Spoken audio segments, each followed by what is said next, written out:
Pune car अपघात प्रकरणात Sassoon रुग्णालयाच्या डॉक्टरांनी आरोपीच्या रक्तचाचणीत केलेल्या गैरप्रकाराचा तपास करण्यासाठी राज्य सरकारनं स्थापन केलेल्या समितीनं आज आपला अहवाल सादर केला।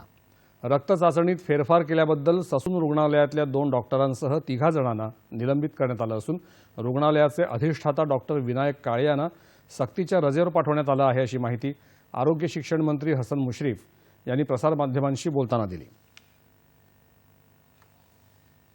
समितीचा अहवाल आला त्याप्रमाणे आपण तावडे आणि हळणोर यांना आपण निलंबित केलेला आहे आणि अधिष्ठाता जे आहेत पुण्याचे त्यांचा सक्तीच्या रजेवर पाठवण्यात आलेला आहे आणि तिथला जो खालचा जो शिपाई आहे त्यालाही आपण निलंबित केलेला आहे आणि याची सक्त कारवाई करू।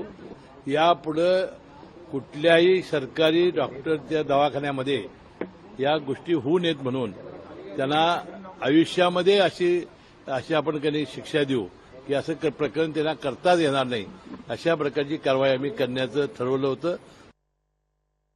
डॉक्टर अजय तावरे, डॉक्टर श्रीहरी हरनोळ आणि शिपाई अतुल घटकामळे यांना निलंबित करण्यात आलं।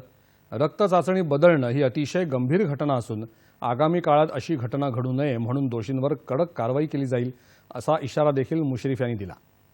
दरम्यान या प्रकरणातले आरोपी विशाल अग्रवाल आणि सुरेंद्र अग्रवाल यांची पोलीस कोठडी 31 मे पर्यंत वाढवण्यात आली आहे।